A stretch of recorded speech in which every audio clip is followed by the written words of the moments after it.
민수기 6장 1절로 7절 말씀. 자, 우리 한 절씩 교독하죠. 여호와께서 모세에게 일러 가라사대 이스라엘 자손에게 고하여 그들에게 이르라. 남자나 여자가 특별한 서원 곧 나실인의 서원을 하고 자기 몸을 구별하여 여호와께 드리거든 포도주와 독주를 멀리하며 포도주의 초나 독주의 초를 마시지 말며 포도즙도 마시지 말며 생포도나 금포도도 먹지 말지니 자기 몸을 구별하는 모든 날 동안에는 포도나무 솟아는 씨나 껍질이라도 먹지 말지며 그 서원을 하고 구별하는 모든 날 동안은 삭도를 도무지 그 머리에 대지 말 것이라. 자기 몸을 구별하여 여호와께 드리는 날이 차기까지 그는 거룩한즉 그 머리털을 길게 자라게 할 것이며 자기 몸을 구별하여 여호와께 드리는 모든 날 동안은 시체를 가까이 하지 말 것이요 다같이요 그 부모 형제 자매가 죽은 때에라도 그를 인하여 몸을 더럽히지 말 것이니 이는 자기 몸을 구별하여 하나님께 드리는 표가 그 머리에 있음이라. 아멘.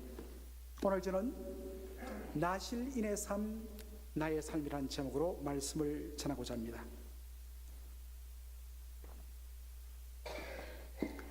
여러분들, 나실인이 무엇일까요? 이 나실인이란 말은 나시르라는 히브리어에서 나왔습니다. 한번 화면을 띄워주시겠습니까? 나시르라는 말은 거룩하게 구별하다는 뜻입니다. 그래서 하나님께 바치다 이런 뜻입니다. 따라서 나실인은 자기 자신을 하나님께 거룩하게 구별하여서 바치며 헌신하는 사람을 가리키는 말이 나실인입니다. 여러분, 나실인에는 두 종류의 나실인이 있습니다. 태어나기 전부터 하나님께서 지명하여 갖고 죽기까지 일평생 동안 나실인으로 살아가는 사람이 있습니다. 여러분, 그 대표적인 인물이 누가 있겠습니까? 구약 성경에는 삼손이 있고 또 신약 성경에는 누가 있죠? 세례 요한이 있습니다. 또 한 부류의 나실인이 있는데 어떻습니까? 스스로 나실인으로 하나님 앞에 서원하여서 일정 기간 동안 100일이면 100일, 1년이면 1년, 2년이면 2년 하나님 앞에 이 기간 동안 자신을 구별하여서 하나님의 영광을 위해서 헌신하겠다. 그러한 나실인이 있습니다. 오늘 본문에 보니까 나실인에게 반드시 요구되는 사항이 있는데 첫 번째가 민수기 6장 3절 한번 보시기 바랍니다. 나실인은 뭐를 멀리하라고요? 포도주와 독주를 멀리하라. 술 마시지 말라는 것입니다. 그런데 여기서 그치는 것이 아니라 그 다음에 보여주시겠어요? 포도주의 초나 독주의 초를 마시지 말며 술을 오래 두면 여기서 초가 생깁니다. 식초가, 비니걸. 그래서 음식에도 넣고 할 건데 포도주나 독주에서 초를 만들어 그것을 마시지 말라는 것입니다. 그런데 여기서 그치지 않습니다. 포도즙도 마시지 말며 생포도나 금포도도 먹지 말라 이렇게 이야기하고 있습니다. 만일에 제가 구약시대에 태어났다면 저는 절대로 나실인이 될 수 없었을 것입니다. 이 말을 하니까 우리 목사님이 옛날에 술을 좋아하셨나? 라고 생각하는 분이 있는지 모르겠는데 참고로 말씀드리면 저는 이 정말 타고난 목사 체질입니다. 알코올을 분해하는 요소 그것이 제 몸에 없습니다. 술을 마시면 절대로 분해를 못하는 그런 몸입니다. 제가 왜 이야기를 하냐면 제가 제일 좋아하는 과일이 포도입니다.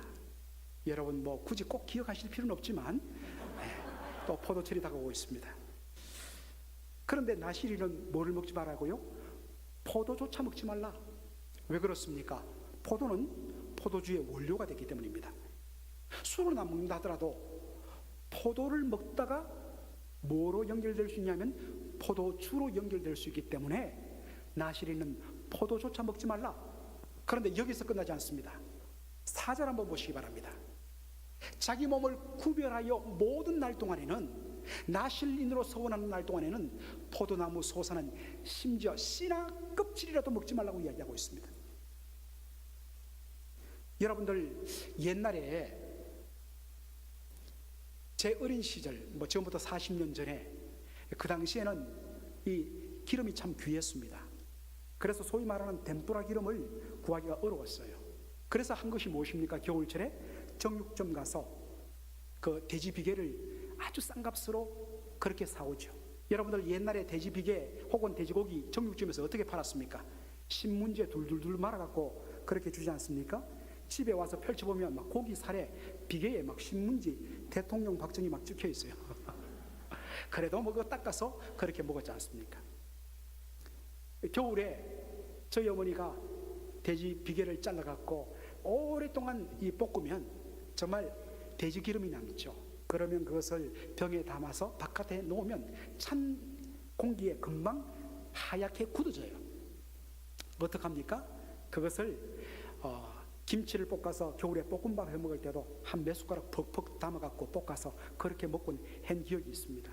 그런데 이제 좀 잘 살게 되니까 동물성 기름은 몸에 해롭다 해갖고 식물성 기름을 그렇게 이제 권장했죠.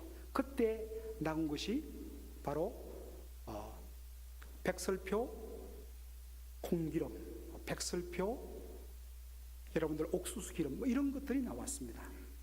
그러다가 조금 더 잘 살게 되니까 요즘에 여러분들 시장 가보면 이 아주 여러분들 어떤 식물성 기름을 많이 사잡수세요? 예, 포도씨 기름을 여러분들이 사잡수십니다. 이 몸에 좋다고 그래갖고. 그런데 만일에 나실린이 지금 산다면 절대로 포도씨 기름에 계란 후라이해서 먹을 수 없다는 것입니다. 왜냐하면 포도씨에서 짜냈기 때문입니다. 이처럼 나실린은 심지어 포도씨도 안 되고 포도씨에서 난 것도 안 되고 포도 껍질조차 먹어서는 안 된다는 것입니다. 여러분들 왜 나실린이 이처럼 철두철미하게 술을 멀리해야 될까? 여러분들 술의 성질이 무엇입니까? 지금은 여러분들이 안 잡수시겠지만 옛날 예수 믿기 전에 여러분들 한두 잔 했을 때 경험을 떠올려 보시면 아시지 않겠습니까? 처음에는 사람이 술을 마시는데 나중에는 어떻게 돼요? 술이 사람을 마셔요.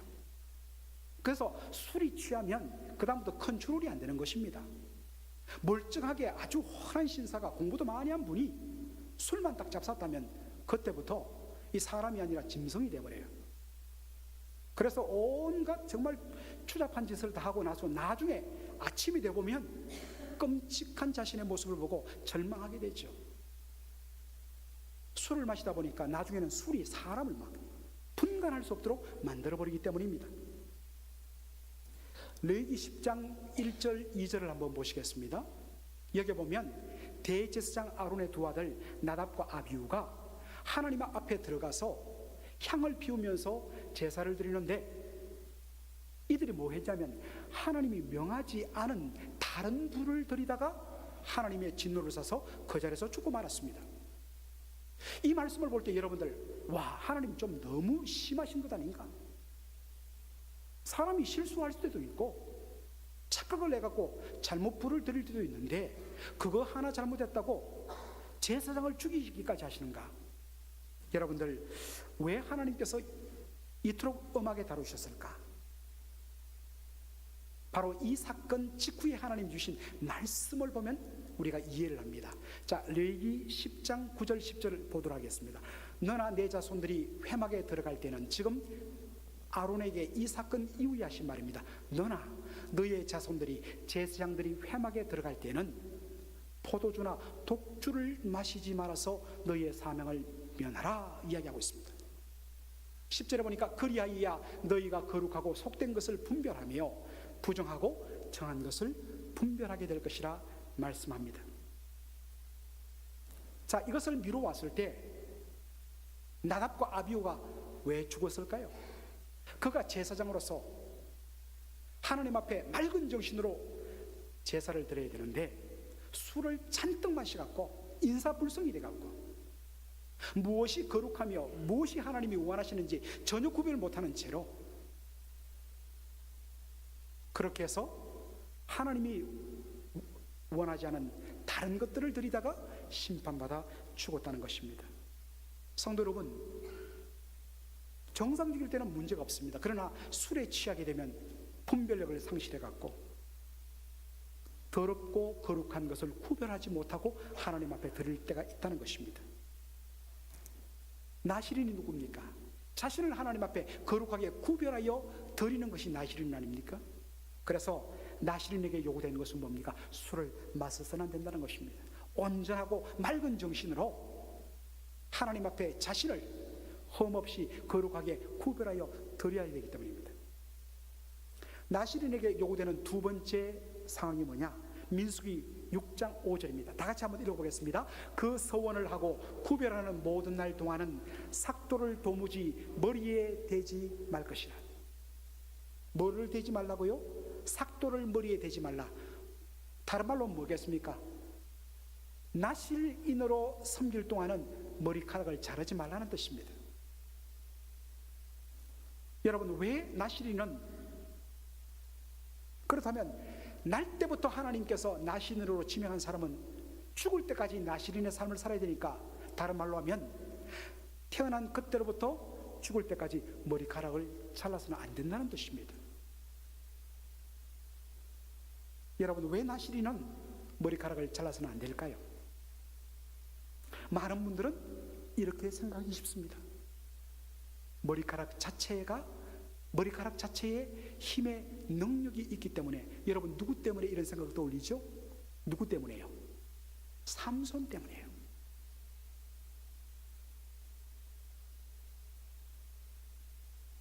여러분, 정말 아주 아름다운 미모를 가진 요부 들릴라가 삼손을 유혹하면서 힘의 원천을 물어보니까 삼손이 뭐라고 이야기합니까? 나는 나실인이라. 나면서부터 지금까지 한 번도 내 머리에 칼을 대지 않았다. 머리카락을 자른 적 없다 라고 이야기했을 때에, 그를 잠재운 후에 삼손의 머리카락을 잘라버리니까 놀랍게도 그 괴력의 소유자 삼손이 완전히 힘이 빠졌습니다. 그래서 블레셋 사람들에게 체포되어 갖고 두 눈알이 뽑히면서 온갖 수모를 다 당한 것을 우리가 사사기에서 보게 됩니다. 얼핏 보면 삼손의 머리카락 자체에 힘의 근원이 있는 것처럼 생각하기 쉽습니다. 자, 이것 때문에 나실인들은 머리카락을 자르지 말라는 것일까요? 성도 여러분, 성경이 이 생각을 지지할까요? 자, 민수기 6장 7절 한번 보겠습니다. 이는 왜 나실인이 그 서원하는 기간 동안 머리에 칼을 대지 말아야 하냐면, 이는 자기 몸을 구별하여 하나님께 드리는 표가 그 머리에 있습니다. Because the symbol of his separation to God, 하나님 앞에 자신을 separation, 구별하는 그 심볼, 상징이 뭐냐면 is on his head, 그의 머리에 있기 때문이라는 것입니다. 내 몸을, 나의 존재를 하나님 앞에 구별하여 드렸다는 그 고백의 표시가 뭐냐? 머리카락입니다. 다시 말해서 이것은 뭡니까? 하나님, 제 몸은 하나님께 드렸습니다. 그러므로 이제 제 몸은 저의 것이 아닙니다. 하나님의 것입니다. 저의 모든 것이 하나님의 주권 아래 놓여 있습니다. 저를 사용하여 주옵소서. 이것 고백하는 것이 뭐냐? 머리카락이라는 것입니다. 그렇다면 여러분, 삼손이 힘을 잃은 것은 무엇 때문일까요? 머리카락 자체 때문일까요? 아닙니다. 그 머리카락에 담겨있는 신앙 고백을 그가 거부했기 때문입니다. 자신은 나실인으로서 하나님께 거룩하게 구별된 존재고 하나님의 영광을 위해서 자신의 힘과 삶을 드려야 되는데, 그가 어떻게 했습니까? 힘은 있었지만 정말 그가 타락한 삶을 살았습니다. 그래서 그 신앙 고백의 마지막 상징이요 표시인 머리카락을 그가 말했기 때문에 힘을 잃은 것입니다. 몇몇 분들은 이렇게 말하기 쉽습니다. 목사님, 나실인은 목사님에게 적용돼야 될 말이지 우리 성도들과는 관계없는 말씀입니다 라고 생각이 쉽습니다. 과연 그럴까요? 자, 여러분들 고린도전서 1장 2절을 한번 보시겠습니다. 다 같이 한번 읽어가요. 시작. 고린도에 있는 하나님의 교회 곧 그리스도 예수 안에서 거룩하여지고 성도라 부르심을 입은 자들. 사도 바울이 지금 고린도 교회 성도들에게 편지를 하면서 이야기하고 있습니다. 고린도에 있는 하나님의 교회에게 편지하는데, 하나님의 교회 곧 그리스도 예수 안에서 거룩하여지고 성도라 부르심을 입은 자들, 이게 고린도 교회라는 것입니다. 여러분들, 교회가 무엇입니까? 맥걸린 한인 장로교회 하면 여러분들 7144 올드 도미니언 드라이브에 있는 이 멋진 동부의 전형적인 미국 예배당 건물, 이게 맥걸린 한인 장로교회일까요? 아니면 여기에 방해가 있고 재직회가 있고 여러 선교기관들이 있고 교육 부서들이 있는 이런 오르가니제이션, 조직이 교회일까요? 성경은 단 한 번도 빌딩에 대해서, 조직에 대해서 교회라고 말한 적 없습니다. 고린도 교회가 무엇이냐 했을 때, 고린도에 있는 하나님의 교회 곧 그리스도 예수 안에서 거룩하여지고 성도라 부르심을 입은 자들, 성도 한 사람 한 사람이 교회라는 것입니다. 여러분, 그런 생각을 가지셔야 됩니다. 그런데 여기에 주목할 표현, 그리스도 예수 안에서 거룩하여지고 sanctified in Christ Jesus. 그런데 이 말을 조금 더 원어적으로 가까이 번역하면 consecrated in Christ. 그리스도 예수 안에서 거룩하게 구별하여서 하나님 앞에 드려진 이란 뜻입니다. 여러분, 거룩하게 구별하여 하나님 앞에 드려진 존재가 누구입니까? 나시린입니다. 구약시대는 하나님이 지명하거나 스스로 헌신한 몇몇 사람만이 나시린입니다. 그런데 신약시대는 예수 그리스도 안에서 그리스도 예수의 십자가 보혈로 말미암아 구원받은 모든 성도가 뭐라고요? 나실인이라는 사실입니다. 목사만, 장로만, 선교사만 그렇게 자기를 헌신하고 하나님 앞에 조심하며 거룩하게 사는 존재가 아니라 예수 그리스도의 구원의 은혜를 받은 여러분 모두가 그런 삶을 살아야 하는 나실인이 되었다는 사실입니다.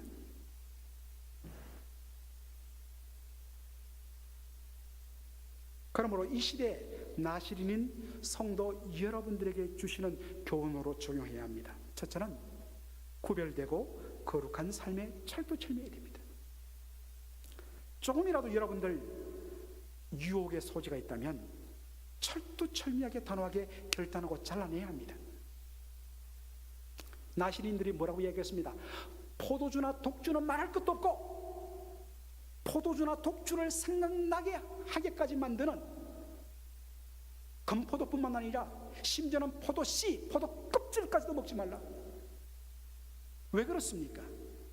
얼마나 우리가 약한지, 이 정도는 괜찮아 라고 생각하는 그 약하고 작은 것을 통해서 틈을 생겨서 우리를 파고들면서 우리를 변질시키는 죄악의 무서움이 있고, 그만큼 우리가 약하기 때문에 아예 처음부터 사소한 것부터 철두철미하게 우리가 결단하고 끊어내야 된다는 사실입니다. 그래서 에베소서 5장 3절에 우리에게 이렇게 요구합니다. 다 같이 읽겠습니다. 시작. 음행과 온갖 더러운 것과 탐욕은 너희 중에서 그 이름이라도 부르지 말라. 이런 성도의 마땅한 바니라. 뭐까지 하지 말라고요? 이름이라도 부르지 말라. 종종 성도들 중에 그런 어떤 소위 요즘 사람들이 말하는 좀 선을 넘는 그런 농담하는 분들이 종종 계세요. 분위기 띄운다는 명목으로. 물론 재미있죠. 사람들의 주목을 끌 수 있죠. 성경이 합니다. 성도에 합당하지 않다는 것입니다. 이름이라도 부르지 말라. 조심해야 된다는 것입니다. 데살로니가전서 5장 22절에는 이렇게 이야기합니다. 다 같이요. 악은 모든 모양이라도 버리라. Avoid every kind of evil. 어떤 종류의 악이라도 피해라는 것입니다. 사랑하는 성도 여러분, 이것 정도는 괜찮겠지 하고 여러분 살짝 문을 열어놓은 거 있습니까? 목사님 너무 민감하게 말씀하는 거 아닙니까? 너무 센시티브한 것 아닙니까? 이 정도쯤은 괜찮잖아요. 별 문제 없잖아요. 성경은 뭐라고 이야기합니까? 포도주는 말할 것도 없고 포도 씨나 껍질까지 먹지 말라고 이야기하고 있습니다. 왜요? 우리가 약하기 때문입니다. 악은 모양이라도 버리라. 온갖 더러운 것은 그 이름이라도 부르지 말라고 성경은 우리에게 엄명하고 있습니다. 사랑하는 성도 여러분, 구약의 나시린들은 자기가 하나님의 권세 아래, 하나님의 주권 아래 놓여 있다는 하나님의 것이라는 표시로서, 심볼로서 뭘 했다고요? 머리카락을 자르지 않았습니다.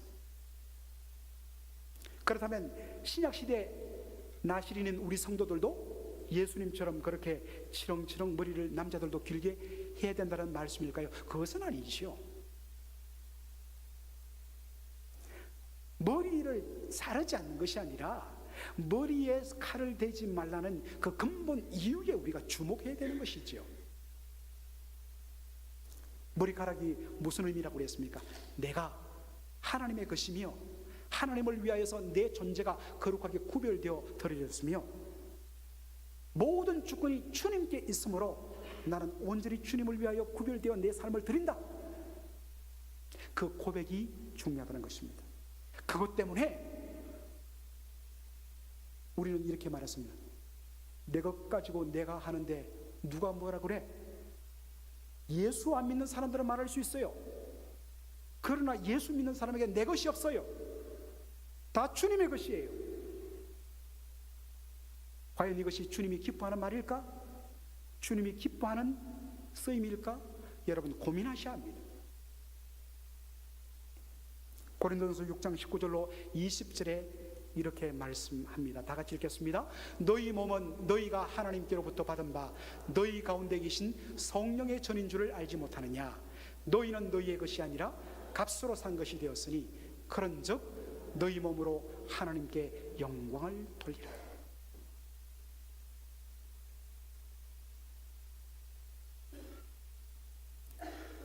예수 믿는 저와 여러분 한 사람 한 사람의 존재는 예수님이 십자가에 피 흘려 죽으심으로 말미암아 피로 나를 값주고 사심으로 말미암아 구원받은 우리는 우리의 것이 아니라는 것입니다. 주님의 것이란 것입니다. 주님의 것이기 때문에 자기를 위해서 살아서는 안 되고 자기의 기쁨을 위해서 살아서는 안 되고 주님의 기쁨과 영광을 위해서 살아야 되기 때문에 그러므로 너희 몸으로 하나님께 영광을 돌리라. 거룩하고 구별된 삶을 살라. 이유가 여기에 있습니다.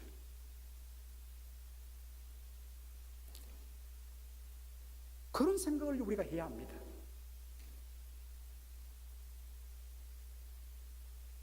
사랑하는 성도 여러분, 그러므로 이 시대에 나시린으로서 우리가 적극적으로 바르게 살기 위해서 힘쓰고 애써야 될 것이 무엇이냐?